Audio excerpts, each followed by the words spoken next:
30 September 1993ला Latur जिल्ह्यातल्या किल्लारी आणि परिसराला बसलेला भूकंपाचा धक्का हा त्यावेळचा देशातला सगळ्यात मोठा भूकंप होता। हजारो माणसे यात मृत्युमुखी पडली। लातूर उस्मानाबाद मधली 52 गावं यात जमीनदोस्त झाली। गणेश विसर्जन करून गाढ झोपेत असलेल्या ग्रामस्थांवर त्यावेळी काळाने घातलेला घाला 20 वर्षांनंतर आजही इथले ग्रामस्थ विसरू शकलेले नाहीत।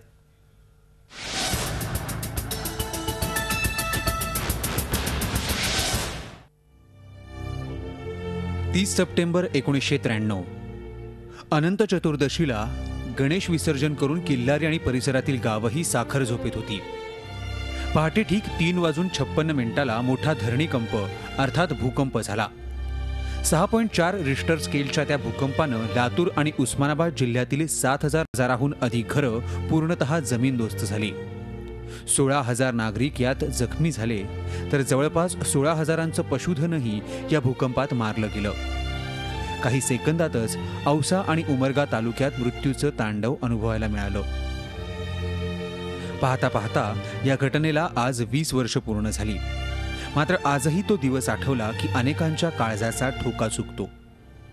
20 वर्षात असा एकही दिवस गेला नसेल की ज्या दिवशी या काळ्या दिवसाची आठवण झाली नसेल। याच ठिकाणी शेकडो मृतांचा ढीग पडलेला होता।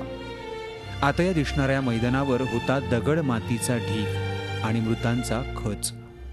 भूकंपामध्ये थोरले भाऊ वारले, 2 लेकरं वारले। त्याची आम्हाला सतत आठवण येणारच, पण आता कुणी नावीला जास्त गप्पच बसावं लागते, येऊन तर का करणार आहोत। सर्वात जास्त हानी किल्लारीत झाली। संपूर्ण गाव उद्ध्वस्त झालं। पण किल्लारीचं ग्रामदैवत असलेल्या निळकंठेश्वराचं मंदिर मात्र जैसे थेच राहिलं।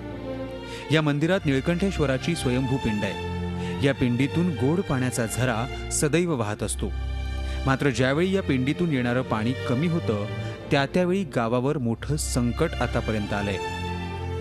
29 सप्टेंबर 1993 रोजी या पिंडी शेजारील पाणी पूर्णतः आटलं होतं आणि त्यामुळेच मोठा भूकंप झाला अशी ग्रामस्थ सांगतात। मात्र भूकंपानंतरही निळकंठेश्वरावरील श्रद्धा आजही कायम आहे।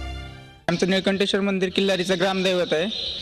याचं वैशिष्ट्य म्हणजे असं आहे की जागृत देवस्थान म्हणून मानलं जातं। पूर्ण ग्रामस्थ आमचे लोक मानतात येते आणि याच्यामध्ये श्रावण महिन्यामध्ये ते 11 दिवस आम्ही इथे यात्रा भरते मोठी आणि पूर्ण गावचे लोक, आजूबाजूचा परिसर येथे सर्वजण येतात। आणि याचं एक वैशिष्ट्य म्हणजे की याच्या पिंडीमध्ये कंटिन्यू पाणी असतं आणि जर किल्लारीवर कुठलं मोठं संकट येणार असेल तर इथलं पाणी म्हणजे आटतं, पूर्ण पाणी नसतं याच्यामध्ये। 1993ला पण संध्याकाळी म्हणजे रात्री असं झालं होतं की इथलं पाणी आटलेलं होतं असं आमचे पूर्वज सांगतात आणि त्यावेळेस मोठा भूकंप झालेला आहे। जुन्या किल्लारी गावात आजही स्मशान शांतता पाहायला मिळते। मात्र निळकंठेश्वराच्या दर्शनासाठी किल्लारीमध्ये अजूनही भाविक गर्दी करतात। श्रावणात तर भाविकांची गर्दी लक्षणीय असते। भूकंपग्रस्त 52 गावांचं पुनर्वसन शासनानं केलं खरं, मात्र तिथल्या समस्या आजही कायम आहेत।